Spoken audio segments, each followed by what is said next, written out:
Why do ancient Egyptians build pyramids without modern tools? The answer reveals astonishing ingenuity and techniques that still baffle engineers today. The Egyptians didn't have cranes or power tools, yet they moved massive limestone blocks weighing several tons each. They used sledges dragged over wet sand to reduce friction, allowing large teams of workers to transport stones efficiently.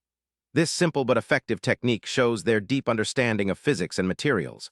Plus, ramps made of mudbrick and limestone helped raise stones progressively higher as the pyramid grew. They shaped blocks using copper chisels, stone hammers, and abrasive sand.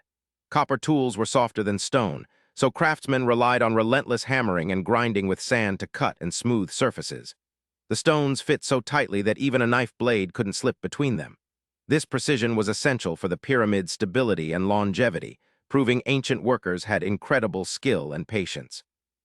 The pyramids were not built by slaves, but by thousands of skilled workers organized into specialized crews. They lived in nearby worker villages with support services like bakers and doctors.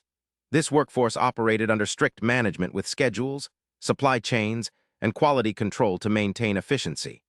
The scale of this social organization was a key factor in completing massive projects without modern technology. So why did ancient Egyptians build pyramids without modern tools?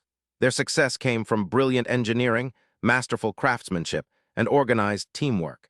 These achievements remind us that human creativity and determination can overcome huge challenges. Hit subscribe for daily answers to questions you didn't know you had.